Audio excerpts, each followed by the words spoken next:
আমরা আমাদের এই ভিডিওগুলোতে এইচএসসি 26-এর জন্য ধারাবাহিকভাবে প্রতিটি অধ্যায়ের অ্যাটলিস্ট 50টা এমসিকিউ প্র্যাকটিস করব, যাতে পরবর্তীতে খুব কম সময়ে বুঝে বুঝে এমসিকিউ গুলোকে প্র্যাকটিস করতে পারি। ঠিক আছে, চলো শুরু করি। আমাদের আজকের অধ্যায় হচ্ছে আইডিয়াল গ্যাস, 10ম চ্যাপ্টার, ফার্স্ট পেপার, তাই না? ওকে, এক নাম্বার কি বলছে? If the dew point is equal to the room temperature, the relative humidity will be. আচ্ছা, এখানে নলেজ বেসড কোশ্চেনগুলো আমি একটু বলে নিই। নলেজ বেসড কোশ্চেনগুলোকে আমি একটু আলাদা সেগমেন্ট করি। যে দেখো, এখানে আলাদা সেগমেন্ট করছি, আমি একটু বলি। সেটা হচ্ছে যে রিলেটিভ হিউমিডিটির জন্য আমরা কি জানি? আর ইকুয়াল এফ বাই, অর্থাৎ small F by capital F into 100%, তাই না? তো এখানে এটা কি বোঝায় আসলে? এই এফটা হচ্ছে, ধরো যে এই একটা রুম, তো এই রুমে আমার যতগুলো, এই রুমের একটা পার্টিকুলার টেম্পারেচার, এই রুমের ধরো যে একটা পার্টিকুলার টেম্পারেচার হচ্ছে আমার 25°C। এই 25°C যতগুলো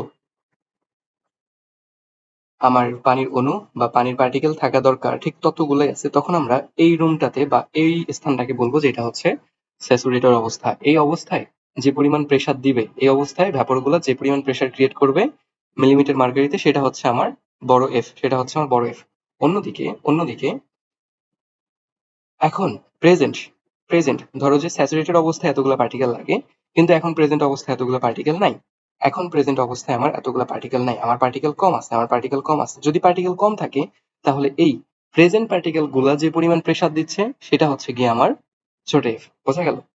আচ্ছা, তাহলে এখানে বলা হচ্ছে প্রথম কোশ্চেনটাতে যে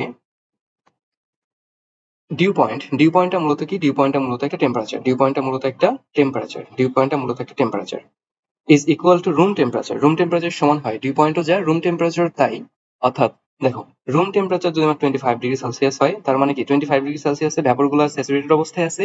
ডিউ পয়েন্টটাতেও স্যাচুরেটেড অবস্থায় যদি থাকে, ডিউ পয়েন্টটাও 25°C এবং এখানেও স্যাচুরেটেড অবস্থায় থাকবে, তাহলে সেখানে রিলেটিভ হিউমিডিটি আর এর মান কি হবে? F by capital F into 100%। তার মানে এটার মান 1 হয়ে যাচ্ছে, তাই না? 100%, অর্থাৎ এটা হয়ে যাবে 100%।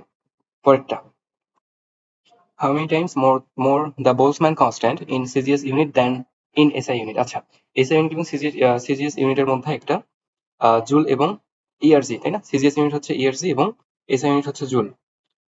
আমার রিলেশনটা হচ্ছে এটা যে 1 joule equal 10⁻7 ERG. Okay okay, then next, how is the distributed energy in every degree of freedom for vibrating particle? এখানে একটা জিনিস দেখো, কি বলছে যে ডিস্ট্রিবিউটেড এনার্জি কি হবে for in every degree of freedom vibrating particle. Vibrating পার্টিকেলটা একটু একটু একটু বুঝি, হ্যাঁ? ভাইব্রেটিং পার্টিকেলটা কি? ভাইব্রেটিং পার্টিকেলটা হচ্ছে যে, খেয়াল করো যে ডিগ্রিজ অফ ফ্রিডমটা আগে কি, সেটাকে বোঝার ট্রাই করি। ডিগ্রিজ অফ ফ্রিডমটা আগে কি?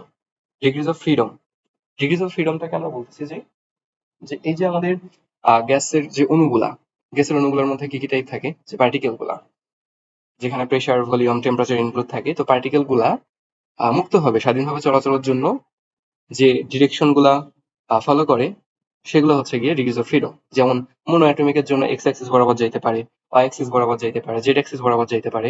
তো এইরকম মনো অ্যাটমিকের জন্য ডিগ্রিজ অফ ফ্রিডমকে আমরা ধরি হচ্ছে 3। তো ডিগ্রিজ অফ ফ্রিডমের জন্য যে এভরি ট্রানজিশনাল এভরি ট্রান্সলেশনাল যে ট্রাজেক্টরি আছে, সেখানে ডিগ্রিজ অফ ফ্রিডম হচ্ছে হাফ কেটি। প্রতিটার জন্য হাফ কেটি। আবার রোটেশনাল রোটেশনাল হচ্ছে হাফ কেটি। এখন যখন একটা পার্টিকেল ভাইব্রেট করে, তখন তার ভাইব্রেশনের মধ্যে রোটেশনাল থাকতে পারে, আবার ট্রান্সলেশনাল এটাও থাকতে পারে। তো এই জন্য আসলে হাফ কেটি যোগ হয়ে টোটাল কেটি আমরা মনে রাখবো যে ভাইব্রেশনাল ডিগ্রিজ অফ ফ্রিডম সেটা হচ্ছে গিয়ে হাফ কেটি না, এটা আনসার হবে হচ্ছে কেটি। ওকে, পরেরটাতে যাই। কি বলছে যে some gas of 0°C temperature is kept on a pot, মানে আমাকে কি দেয়া আছে? what will be the temperature at static volume? Static ভলিউমে, ভলিউম কিন্তু চেঞ্জ হয়নি। what will be the temperature at static volume of the gas at 1/3 of its 0°C temperature pressure? তার মানে কি হলো বলতো? তার মানে এখানে টেম্পারেচার একটা ছিল Q1, আর what will be the temperature আমরা যেটা টেম্পারেচার বের করব what will be the temperature এই যে এখানে এটা হচ্ছে T2 static volume of gas on third, তাই না? অন থার্ড অর্থাৎ আমরা T বলে দেওয়া 0°C অর্থাৎ 273 কেলভিন। আর টেম্পারেচারটা কত হবে আমরা সেটাই বের করব। আর এখানে যেটা P1 সেটা যদি P হয় আর আমাকে এখানে বলছে P2 সেটা হচ্ছে 1/3 অফ P, তাই না? 1/3 of its 0°C temperature pressure. আচ্ছা, তাহলে আমাদের রিলেশন লাগবে হচ্ছে P এবং T এর মধ্যে। আচ্ছা, আমরা যে ফর্মুলা জানি যে PV ইকুয়াল nRT, তাহলে P এবং T এর মধ্যে রিলেশন হচ্ছে P T প্রপোর্শনাল, তাই না? ওকে, তাহলে P1 বাই P2 সমান T1 বাই T2। জাস্ট এখানে মান বসায়া মান মানে করো, জাস্ট এখানে মান বসাও, দেখো যে T2 এর মান কত চলে আসে। জাস্ট এখানে মান বসাইতে হবে। হ্যাঁ, তাহলে দেখো এখানে এটার ভ্যালু চলে আসবে হচ্ছে এখানে 91 কেলভিন। ওকে, পরেরটা বলছে যে the difference of temperature between dry the difference of temperature between dry and wet bulb thermometer of a hygrometer. হাইগ্রোমিটারে ড্রাই এবং ওয়েট বাল্ব থার্মোমিটারের বিষয়টা একটু দেখে আসি।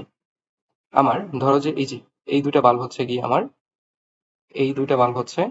একটা ড্রাই একটা ওয়েট। এখন এই দুটার মধ্যে একটা হাইগ্রোমিটার এরকম দুটো টেম্পারেচার থাকে, মানে দুইটা থার্মোমিটার থাকে, একটা ড্রাই থার্মোমিটার আর একটা ওয়েট থার্মোমিটার। তো এই থার্মোমিটারে যখন হাই টেম্পারেচার শো করে তখন সেটা ইন্ডিকেট করে যে এখানে ওয়েদারটা, তখন সেখানে কি ইন্ডিকেট করে দেখাই যে যখন ইন্ডিকেট করে হাই টেম্পারেচার তখন এটা ইন্ডিকেট করে যে ওয়েদারটা হচ্ছে ড্রাই। আর যখন টেম্পারেচারটা লো ইন্ডিকেট করে খুবই কম তখন এটা ইন্ডিকেট করে যে এটা টেম্পারেচারটা খুবই ওয়েট বা হিউমিডিটি বেশি।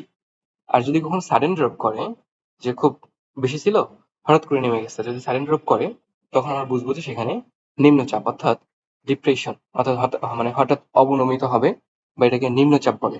সাগরে যেমন নিম্নচাপ ওঠে ঠিক সেরকম। আচ্ছা, তাহলে এখানে আমরা দেখবো লেস ইন্ডিকেট হিউমিড ওয়েদার, হ্যাঁ, greater indicates dry weather and sudden fall করলে সেটা ডিপ্রেশন। এখানকার অ্যান্সার হচ্ছে ডি। ওকে, পরেরটা, which of the following graph is drawn for temperature versus density at constant pressure? Constant প্রেসারে টেম্পারেচার এবং constant প্রেসারে এই টেম্পারেচার এবং ডেন্সিটির গ্রাফটা কেমন হবে? এখানে যাও, আমি একটু দেখাই যে একটা জিনিস খেয়াল করো যে আমরা তো হচ্ছে যে পিভি ইকুয়াল কে জানি, তাই না? এটা কি বয়েলসের ল। তো পিভি ইকুয়াল কে, অন্যদিকে density rho equal M by V. যদি এম বাই ভি হয়, এখানে এই যে ভি এর জায়গাতে এম বাই রো বসাই, তাহলে কে, তাহলে রো ইকুয়াল কে ইন্টু পি, রিলেশনটা আসে এটা, রো ইকুয়াল কে ইন্টু পি, অর্থাৎ পি এর সাথে রো এর রিলেশন হচ্ছে প্রপোর্শনাল। তো তাহলে একদিক দিয়ে পি আর একদিক দিয়ে যদি রো নেওয়া হয় তাহলে এটা যে ওই যে মূলবিন্দুগামী সরলরেখা অর্থাৎ পাসিং থ্রু দ্য অরিজিন, এরকম একটা গ্রাফ চলে আসবে।